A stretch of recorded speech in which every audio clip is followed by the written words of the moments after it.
Hello, this is Ann Zeise with DZ Open Lens Productions.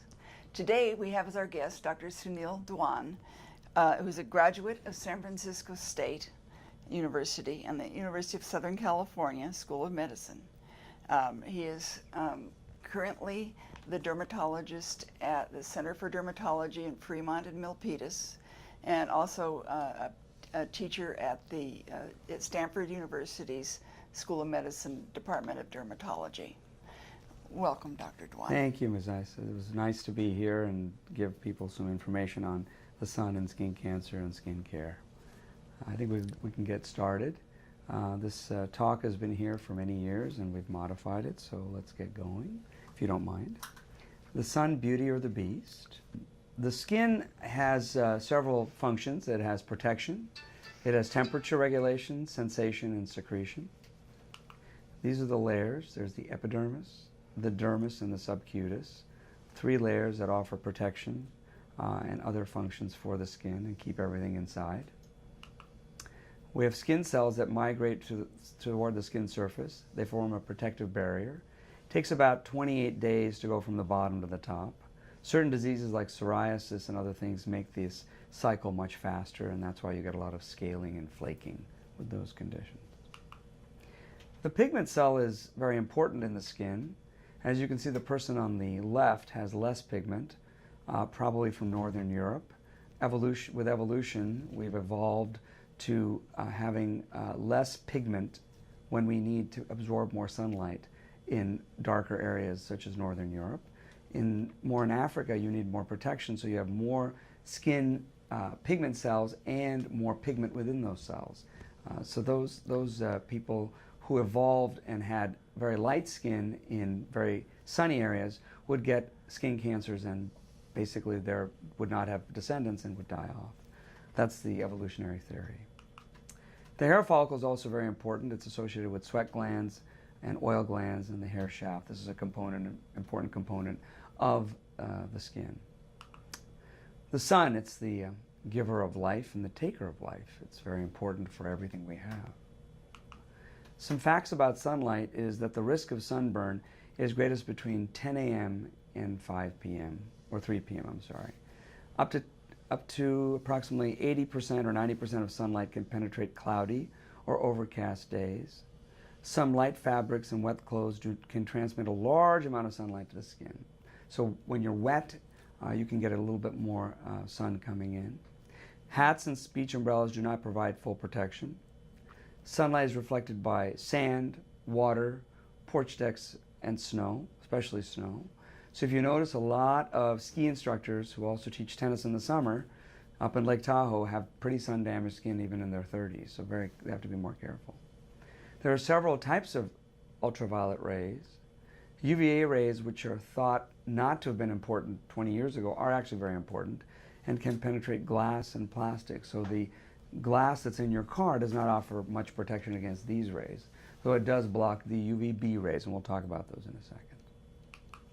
These are the 3 kinds of rays. There's UVA, UVB, and UVC. UVC is blocked by ozone and never reaches the Earth, apparently. UVB penetrates into the first and second layer called the epidermis and dermis. But UVA, which is the culprit for a lot of things now, does go down almost to the deeper layer of the second layer and almost to the third layer, and does do quite a bit of damage. Many sunblocks used to be only UVB protectants. Now they're all UVA and UVB to be more effective.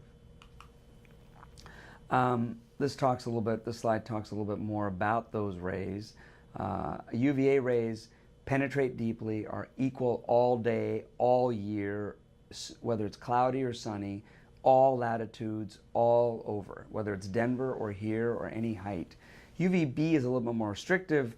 It's blocked by things like auto glass, and it gets less during the end of the day. It's less in a higher climate. Less in areas that are more northern and with less sunlight. So it is a little bit more forgiving, but still contributes to problems. What are the differences between UVA and UVB rays here? Again, the UVB rays are more skin burning, UVA rays are more penetrating, but they both combine to be very difficult and cause problems as we age. Let me just go through this and make sure I haven't missed anything. Yes, all-day intensity for UVA, all intense year-round, maintain intensity in all geographic regions and penetrate through everything, and UVB is a little bit more opposite. Well, the type of damage is basically sunburn, sun aging, and skin cancer. Those are the three big things. Now, most people don't think when they're 15 or 20 that the sunburn that they got then can lead to melanoma and issues later, but it's very important. The studies have been very conclusively done that the numbers of sunburns that you get, blistering sunburns or even bad sunburns, between the age of 12 and 18 or 12 and 20 correlate very highly with the risk of melanoma. And long-term sun exposure with not as intense burning, but just tanning and getting red but not burning correlates with your risk of the other two types of skin cancers that are important.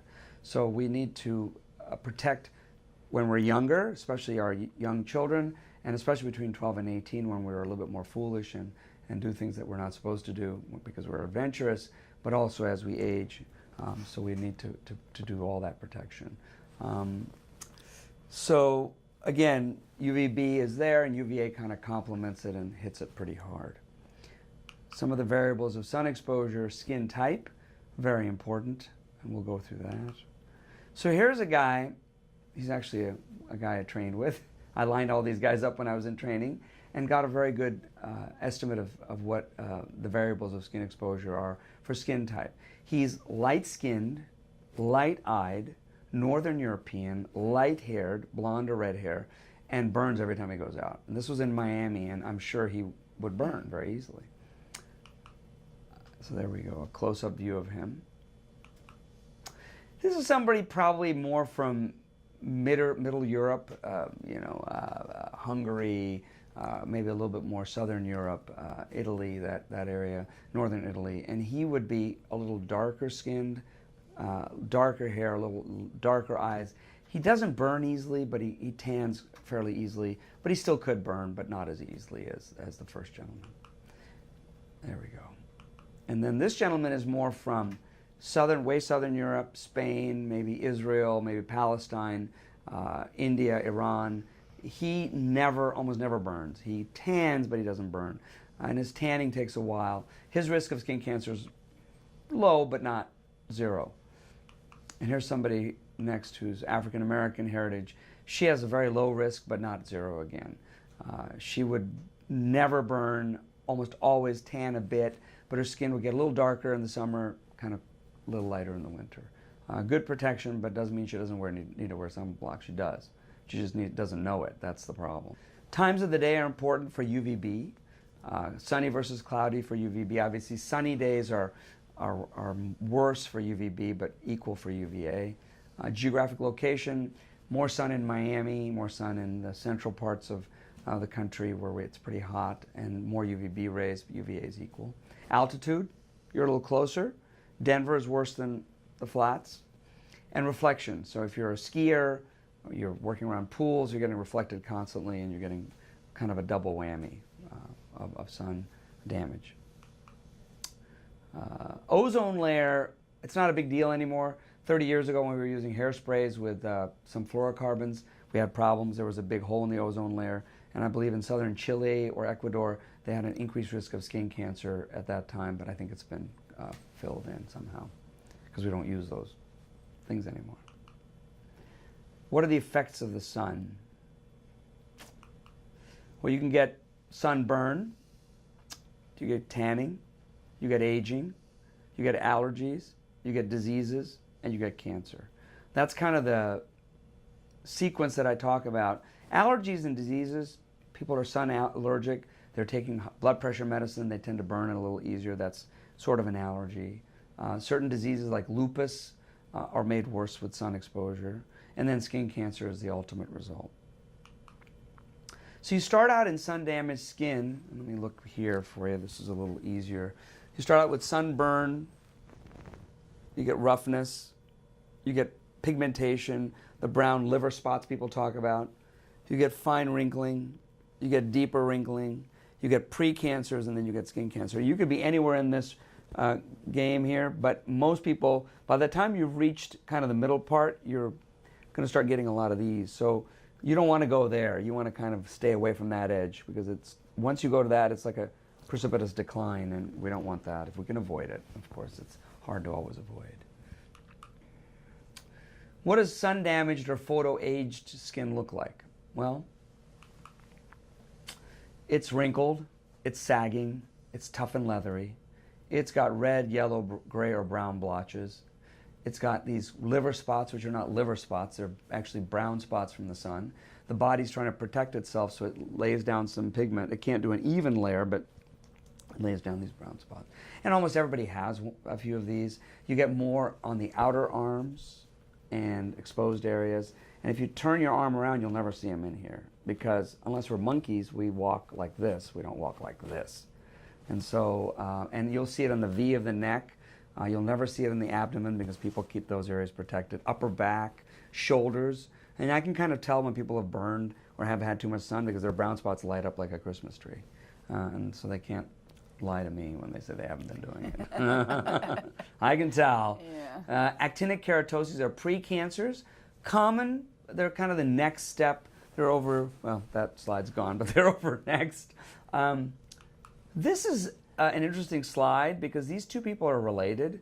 So the one on the left is somebody who hasn't had much sun exposure, not much sunlight, and the one on the right is, I believe, her mom or grandma. It's been so long now. Most of the changes you see on the woman on the right are sun damage related. So a lot of the creases, the wrinkling, the brown spots, just that lack of reflection of the skin is because of something called solar elastosis, or sun damage. And so she's at higher risk for skin cancer. And you know, I believe she was a farmer, since she never, of course, wore a lot of block, and that was the problem. Question always comes up in the United States is, how come you didn't hear about skin cancer so much 100 years ago?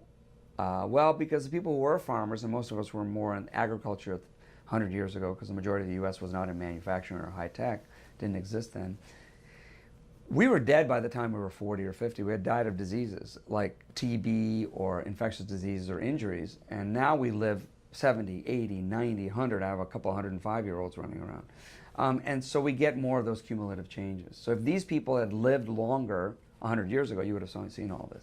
Because a lot of patients say, well, my parents didn't have them. I said, when did your parents pass away? Oh, they passed when they were 50 or 55. I said, well, because they didn't live long enough. But they would have gotten it anyway. So that's part of it. This is a woman who was a lifeguard for 50 years. And most of the damage that you see on her face, the wrinkling, you see the reflection from the flash, but a lot of this is just a lot of damage and lack of protection. And so we don't want to see this kind of tanned look on somebody, because it's a bad sign for us. So those of you who remember Little Orphan Annie, there's Little Ozone Annie, and she's saying the sun will come out tomorrow, and then she's kind of burned here. So we don't want that. This is not what we would like to see, but this is a good newspaper thing. Those of you who are under 40 probably never heard of Little Orphan Annie. I am over 40, so I've heard of her, and I've seen the play. It's a wonderful play if you ever see it. Let's talk about some benign skin growths from the sun.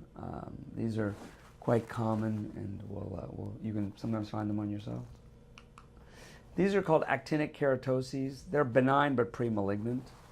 Little flaky kind of spots here. You can rub them off, and then they just sort of come off, but they come back persistently, and they just are a reflection of damage, and one step before a type of a skin cancer called a squamous cell. But not a good percentage do develop into squamous cells. It's not huge, but it's so random you don't know which one's going to do it, so you just kind of hit everything and try to kill it off. Because you don't want to be cutting these guys out, you want to be getting rid of them. And creams will work, and other treatments that we use as well. And there's another gentleman with a precancer on the cheek here. Keeps shaving over it and keeps scabbing because it's not healing. It could be a skin cancer when it doesn't heal like that, but it's not, most likely it isn't, but it could be if it doesn't heal with freezing. So These are the brown liver spots that people ask about. They say, well, you know, we have these brown spots. They're from my liver. I go, no, they're from too much sun. You always get more on the left hand, and you always get more on the hand itself, but the left is worse than the right usually because there's more exposure here, but you can get them on both sides. And driving? Driving, yes. So if you, like day before yesterday, I saw a patient, and I said, look at your right side and your left side of your face. And he had more fine lines and wrinkles on the left than on the right. And so the guess is, here's a trick question, or not a trick question. Where do captains get more sun damage of airlines? Because they're high, 30,000 feet high. What side do we cut out skin cancers on captains of like A380s or 747s or big jets? I would think the left side. Yes. And where do co-pilots get it? The right side. Right.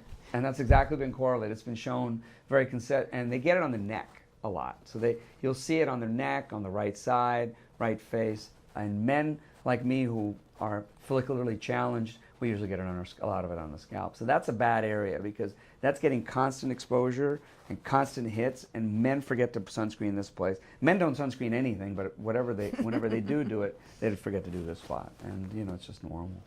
But that's a bad area, and that's a hard area to treat because it's got so much damage and it's consistent and constant. These are called seborrheic keratoses. Everyone has one. I think I have a little one on my hand. I've got to get it burned off someday, but very common, not malignant, not dangerous. You can leave them. This is probably the #1 question that I get asked is, what is this spot? And these are very common. If you go to our website, centerforderm.com, there's a seborrheic keratosis link that talks just about these bumps. They're so commonly asked. And I say, just go to the link, look at all the photos, and you'll know what these are. And partly they evolved from those liver spots that people call, and partly they're just sometimes occur spontaneously. They're not warts, they're not infections. So they're normal aging bumps, more common in sun-exposed areas, but can occur in non-sun exposed areas too. So I tell people don't worry about them, but they inevitably worry a lot. So I tell them to reassure them. That's why we have websites now. So every single spot here, every single one, though it looks all different, they're all seborrheic keratoses. So that's what confuses people because there's not one consistent way that they look. So they can be black, they can be tan brown, they can be brown and black. The way to tell is you can almost look like you can flick them off with your finger. And if you just touch them, they'll just flick off. They also are kind of this roughened feeling. They're all similar in their behavior. They appeared around the same time. They don't change very rapidly. Sometimes if they itch, we freeze them, but I try to leave them alone if they don't bother people. If they bug people, we freeze them or cauterize them. But otherwise, I leave them alone. I tell people don't do anything with them because they're benign. Mostly they're cosmetic. They bother them. You know, we'll do it if they don't want, but I usually try to avoid them. But yeah, they look different, but that's what, you know, they've currently got a AI program that is looking at being able to diagnose this kind of stuff using, you know, a digital camera. I think it's being developed at either NYU or Stanford or combination. And that would be very useful. We're trying to add this AI functionality into our electronic systems that we have at work.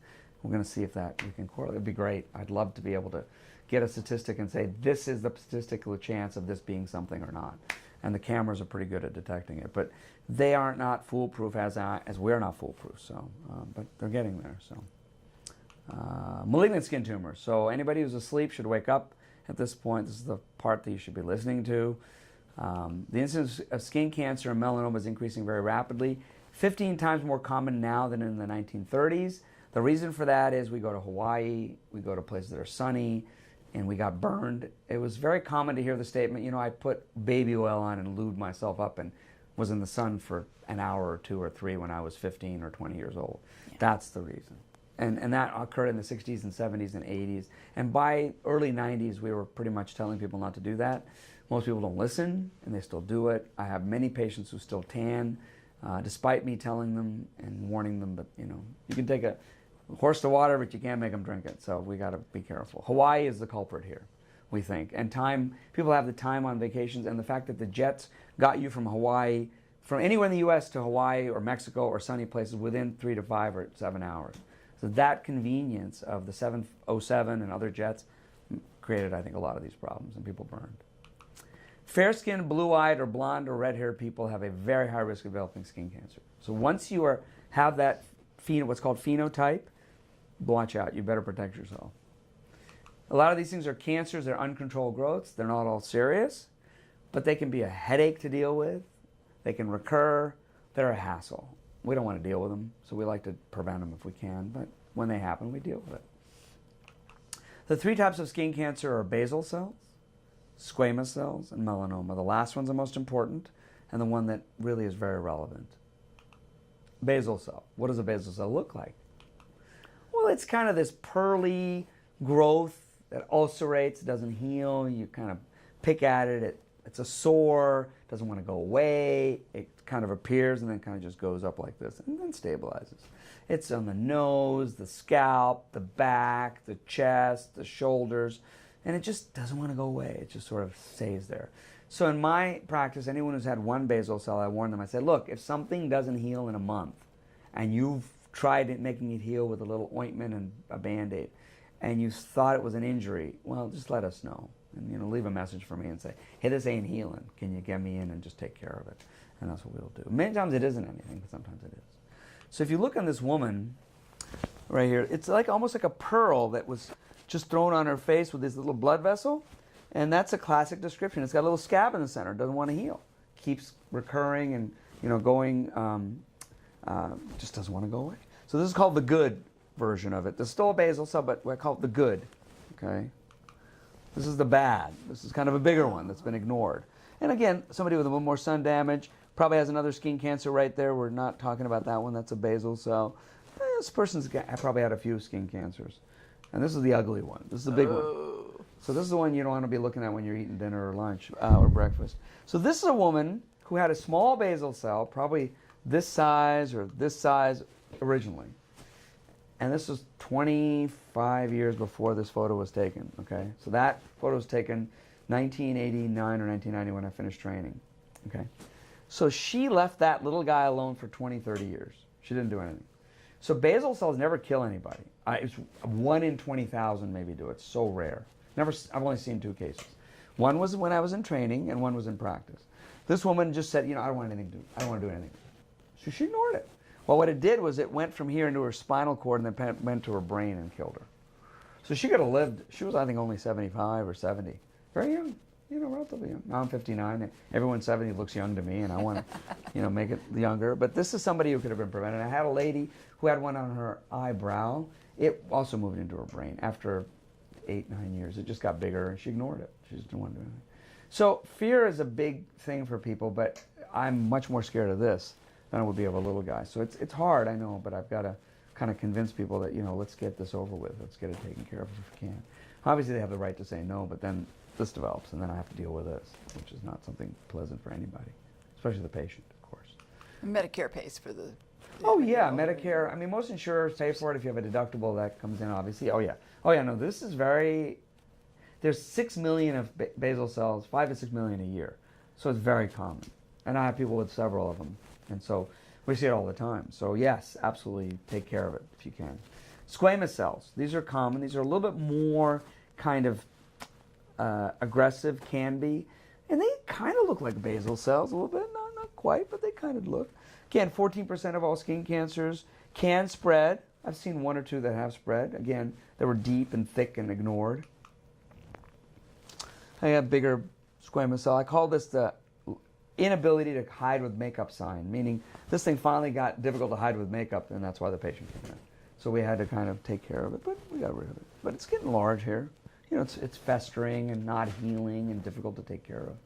So melanoma. Again, those of you who are asleep can wake up now. So hopefully you're not asleep. Well, this is pretty obvious. It's 1% of all skin cancers, less common than basal cells and squamous cells, but far more malignant. A shaded brown or black area that produces pigment will spread, will spread to other parts of the body if you leave it alone.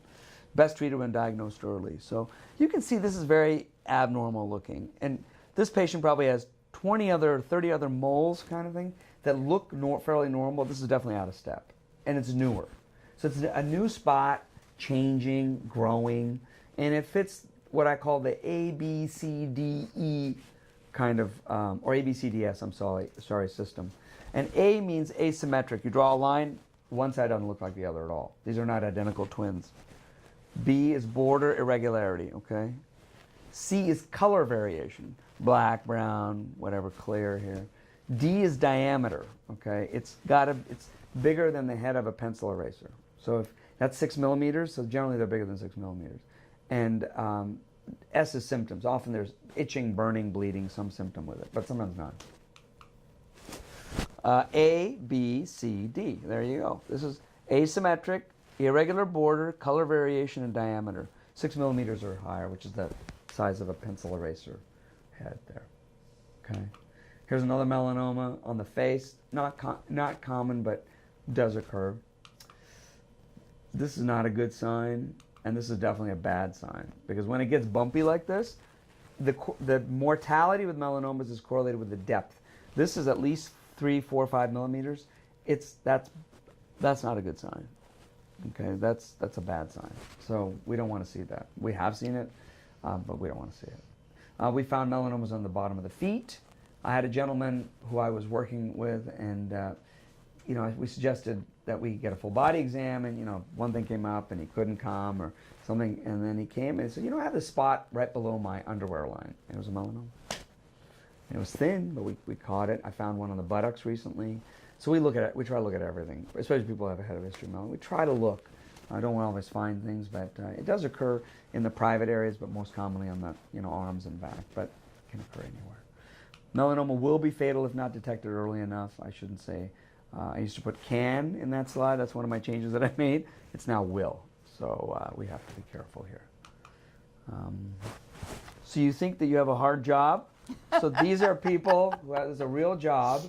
These are women, and women, no matter what men think, have much more sensitive olfactory or sense of smell.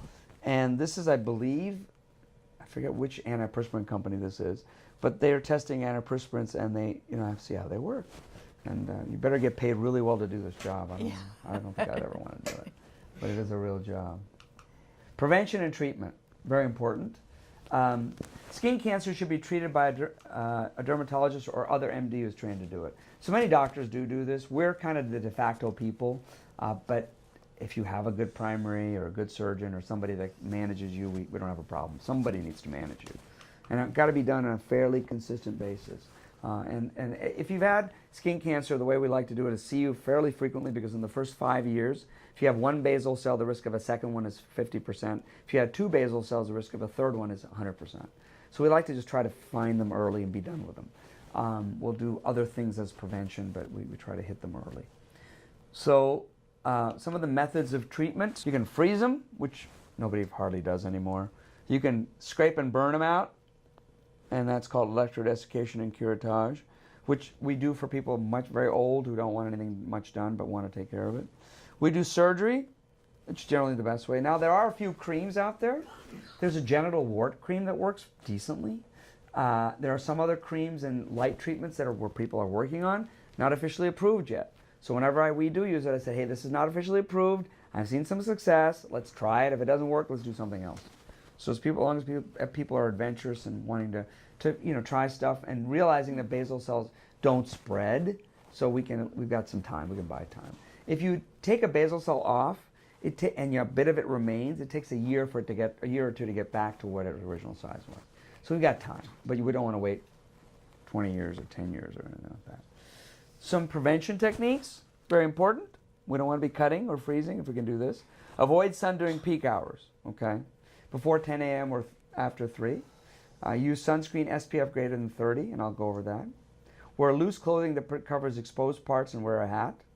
Avoid tanning, sunburns, or using tanning booths.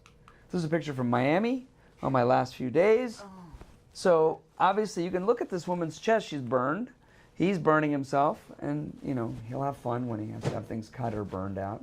But it doesn't mean you can't enjoy the sun. You just have to be protective and try to stay off the beach a lot. Is the woman in yellow back there doing a pretty good job? She's doing an excellent job. Thank you for, I've had this picture for almost 30 years, and I've not commented on that woman. This woman is great. She's protected. She's covered, a little sunscreen here and there. She's enjoying. This all the yellow people are good. Yellow and wearing hats. The ladies are smarter than the men. I don't see that. Oh, they're all ladies. Baseball hat in the baseball back hat. there. That's great, yeah. He's doing good. Yeah. Don't do that. This is actually not a real burn. This is a makeup for an ad, I think, from Johnson & Johnson. Sunscreens, very important. Photo protection. A prize sunscreen or a sunblock. You can see this woman's wearing a hat, sunglasses, protected, sunscreen. Wear protective clothing and read a good book. We like good books. Can you tell us about something about sunglasses? Yeah, they're good for protecting the eyes from cataracts and may have some protective basis for melanoma, which does occur in the eye. It's rare. I've only had 1 or 2 patients with it, but it can. I think it's more for cataract protection and probably reducing the fine lines and wrinkles around the eyes. It would be good to do that because that's partly sun damage related and expression related to muscle related. So sun protection factor is the burn time without sunscreen, say it's 10 minutes, and the burn time with sunscreen is 150 minutes. So that would be 150 divided by 10, which is it's an SPF factor of 15. Those of you who are mathematically inclined will know that we recommend 30 to 50 sunblocks. Anything above a 50, the incremental difference between 50 and 100 is maybe only 1% more protection. So it doesn't make a big difference. So some people come into my office and say, oh, I have 150 or 3,000 SPF. Well, it doesn't make much of a difference. You're just paying extra for stuff you don't need. So I just tell people 30 to 50. 15 used to be the standard in the 90s. Now, since the 2005, I think, we're recommending 30s or greater. And we have that on the website as well. You can read about how to use it. You want to be like this guy. He's a headhunter from New Guinea. He's pretty well protected. I hope he doesn't cut anybody's head off anymore, but you can see he's got good protection almost everywhere. He's got a beard, a hat. He's very well protected. Be like this person, greased up, but that's a little too greasy. I think nobody wants that. That's a big problem with sunblocks. So this slide's in here illustrating why people don't use sunblocks. The majority of sunblocks are very greasy. So they may be excellent in what they provide, but they are too greasy, so you got to find something you like. And I'll talk to people and they'll say, oh, I've got 20 sunblocks. Do you use any of them? No. Why? Because they're greasy. And men are notoriously hate using sunblocks. So SPF 30 or greater, this is titanium or zinc. This is a good brand. Actually, this is the one I wear, but you can pick anything you want. I'll give you Neutrogena's good. There's some that are makeup induced. You can wear those.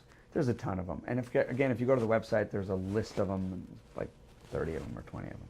As a woman, do you put the sunblock on first and then your makeup, you're covered? Yes. So it's always moisturizer, sunblock, and makeup. And many sunblocks are moisturizing, but not too thick.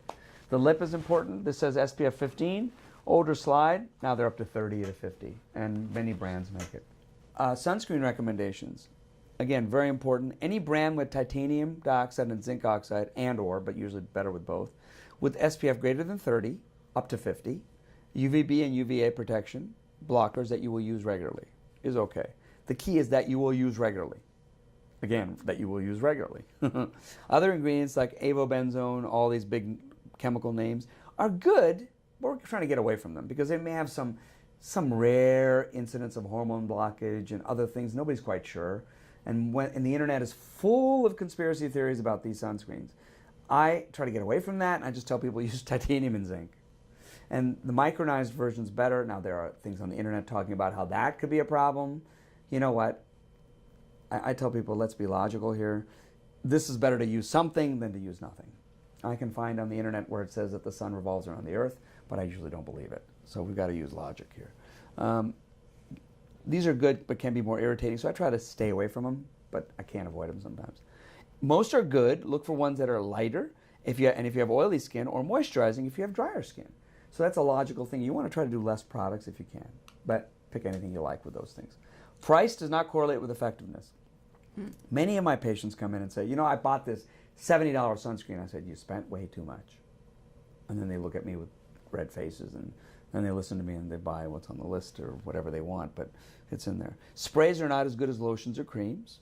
Apply 15 minutes before going out and reapply every 2 to 3 hours. Otherwise, the sunscreen is gone. So the best example I can give people is people say, I'm busy. And then I look at them and I say, do you think I'm not busy? Have you seen how many people are waiting to see me today? So I see them and I say, look, when I leave the office, I put it on. So when I'm leaving the studio today, I got it in my car, I'm going to reapply it. Because I'm darker skinned than most of my patients, or a lot of my patients, but I will reapply it because I don't want to be freezing anything on me or having somebody cut on me if I can avoid it. Water resistant only lasts for 80 minutes in the water and must be reapplied. So that's another thing. The only time I ever got burned in my life was when I was in Hawaii about 15 years ago, and me and my son got a little bit of a burn because we didn't reapply the sunblock. We didn't follow this rule. We forgot. Now, I read that in Hawaii they're talking about banning Yes. sunblock Yes. because of it killing fish or something. Well, there are now. So titanium and zinc probably are the better sunblocks because they're inert. Yeah, I got it, and I don't know how to get around that. In Mexico, in certain areas like in Cancun, they don't allow you to go in the water with chemically based sunblocks, and for good reason. I think they do have some problems with the fish and stuff. So yes, I agree. The environment is very important, but I think titanium and zinc are relatively inert, so I think they're better, but I'm not an expert on that. Always apply after any medication, such as those for acne or if you have rashes. Put makeup over the sunblock. So it's always medication, sunblock, makeup. Okay, that's kind of the rule. Now there are makeups, which I showed you, which are like powders that you can just apply, and many men like powders. I have many male patients who take it out and they say, look, I'm using this. And I go, great, do it. I'd rather have you do something. And they say, my wife gave it to me, or my partner gave it to me, and he's using it, I'm using it. Great, go for it. Some makeup has sunscreen. Look for those with greater than 30. Many of them are just over 25, so that's good. 15 I would probably not use. This is a big thing that people tell me. I got a 15 sunblock and I got a 15 makeup, so obviously I got 30. I go, no. 2 layers of 15 does not equal 30. The protection is that of the highest SPF. So if you have a 25 and a 15, it's only 25, not 40. So I hope that makes sense. Recommendations. This is not a complete list, but these are the ones I like and use. Elta, Solbar, Neutrogena, and Aveeno. By the way, Neutrogena and Aveeno are the same product. They're made by the same company. They're just branded differently. So whatever you can, if you look at the ingredients, they're almost virtually the same. And I used to have a list of which ones were the same, but the names were the same. But the names were different, but the products were exactly the same. So look to see which one's on sale. Yeah. Yeah. But these, you find the least greasy one. That's the key. The brands marketed, and ones with titanium or zinc. The brands marketed under the name of a store are cheaper, but tend to be oilier. So just remember that. So if you have dry skin, it doesn't matter. And not as pleasant to use. So again, this factor of unpleasantness of use is a big problem for people. So I tend to push that a lot. I go, find the one you like and use it. Because of this, they may not be used as regularly as they should. But if you like it, be my guest. I don't have a problem with it. Vitamin D, not a big problem. Many people are vitamin D deficient because we're indoors most of the time. We're not outdoors enough. Or enough at the right time. So I tell everyone takes a supplement. And by the way, low vitamin D is correlated with cardiac disease and breast cancer. So I tell everybody, hey, just get it checked. It's like a routine check. I have low vitamin D. I'm taking vitamin D. My wife is too. Most of the uproar has been created by the tanning industry to scare people. So there's one guy on the web and represented by the tanning industry, of which there are many tanning booths around here, and he says, oh, vitamin D is an epidemic. It is, because people are not outdoors at all. They're sitting on their computers doing the internet stuff. So that's the key. So you're going to need a supplement or natural foods that contain vitamin D, green leafy vegetables, etc. Do a monthly skin self-examination called an early warning system. Do this if you are at high-risk group. It's not necessarily if you've got skin like mine or darker, but if you're fair-skinned, you should probably do it. And this brochure that I'm going to show you is actually going to be on our website soon, but it's at the American Academy of Dermatology website, aad.org, which is also linked through our website. So we have a lot of links that you can hit. And this is good for people who've had melanoma or skin cancer, get themselves or a partner or spouse, somebody needs to look at them, especially the back, the butt, places that they don't look at, and it's a good brochure. Look for growths or moles that are changing in size, color, or shape. Things that are out of step. I use the analogy. In Africa, if you see a sea of zebras, a bunch of zebras on the Serengeti plain, and you have one horse, which is the abnormal guy or gal? It's the horse. So if you've got tons of brown guys on your back and you have one new black spot that you never saw before, that's the guy or gal you got to worry about. It's called the sea of zebras analogy, or the group of zebras or group of horses. So if you see a zebra in the center of all the horses on the plain in Colorado, that's the unusual, and that's one you got to watch out for. And it's something that wasn't there before. Most melanomas, which is the ones you got to worry about, develop as new lesions, rarely in an existing mole. though it does happen. I just had a patient with that. But 90% of the melanomas that I've seen are newer spots, something that was not there a year or 5 years ago. Okay. Growths or moles that are itching, bleeding, hurting, or won't heal. It's obvious if there's something going on here. That's what you got to take care of. Follow the ABCDS system. Asymmetry, border irregularity, color, diameter, symptoms. Again, all this thing. Asymmetry, irregular border, non-uniform color, diameter, growth, symptoms. Again, if it's smaller than the head of a pencil eraser, probably not a problem. Though I've found melanomas who are smaller, not common. Please avoid this. Avoid excessive tanning, sun exposure, and numbers of sunburns. It's directly related to your risk of skin cancer or melanoma. So people say, well, I'm an active person. I have many 60, 70, 80-year-olds who are out all the time. Do it after 3 or before 10. You're retired, for God's sake. You can do whatever you want. So make the schedule that way. Don't go out in the middle of the day. Let the other fool do it. You need to protect yourself. So that's what I tell people. And the middle of the day is a bad time, but other times is fine. Get a yearly complete skin examination by your personal physician or dermatologist if you're at high risk. If you had a basal cell, melanoma, squamous cell. We also find people don't have good follow-ups. Like they lived in Seattle, now they moved down here, and it's been 3 years since they were seen and they had 2 melanomas. Bad news. Don't do that. Put that as your part of your normal health thing. You know, you get your male examination, female examination, you get your cholesterol. Just put that in there and have somebody look. If you're not comfortable who's looking, find somebody you're comfortable with. Okay. Any suspicious growth should be brought to the attention of your personal physician or dermatologist ASAP. Sooner rather than later. I tell my patients, if you can't get in, leave a message for one of us. We'll call you and say, what do you got? And now with the era of the internet, we tell people, email us the photos. If you see something, or many times email is not as good because the photo quality is not the best, we just bring them in and we just find somebody that can see them and take care of them. Some good resources. We have a website that has a skin cancer link and other links. AAD.org is actually quite good. That's our national organization. There's a couple of skin cancer links that are on this, and this has good photographs and things. And soon we're going to be adding a functionality where you can actually, it's actually on there already. It's a mole mapping functionality where you can actually take photos and store it on this free site and kind of look at your moles. And there's a newer one coming up that you can actually superimpose what you had before the current photograph and can kind of track it. I don't know how sophisticated it is yet, but I think it's what we're working on. That's interesting. Yeah. Along with AI. I think AI is really the future for us, and be able to photograph, or at least I take a lot of pictures, and because of my digitization of our medical records, I can kind of go back and forth and look. And we've been able to diagnose things, because sometimes what you think is nothing, take a picture, we'll look at it 3 months later, say, oh, this has changed. Haven't found too much that's been abnormal, but it's always reassuring that way. Photos are wonderful. So this is a guy who's out in the middle of nowhere with a dead animal, and he's not asking for water, he's just asking for a lot of sunscreen. So that's kind of the dermatologist's best friend. So I'd like to thank you for inviting me, and hopefully this has been a useful and informative talk, and happy to answer any questions that people have. Oh, thank you. Do you want to give any contact information, or is there contact on the website? It's on the website, www.centerforderm.com, and all there's phone numbers, an 800 number people can contact us, or questions, and our email address is contactus@centerforderm.com, and we're happy to answer non-patient related, specific related questions. Because of privacy regulations, we can give you general answers, but not very specific ones. But we can give you resources or recommend somebody in your area if you need to see somebody, because we know most of the people that are good.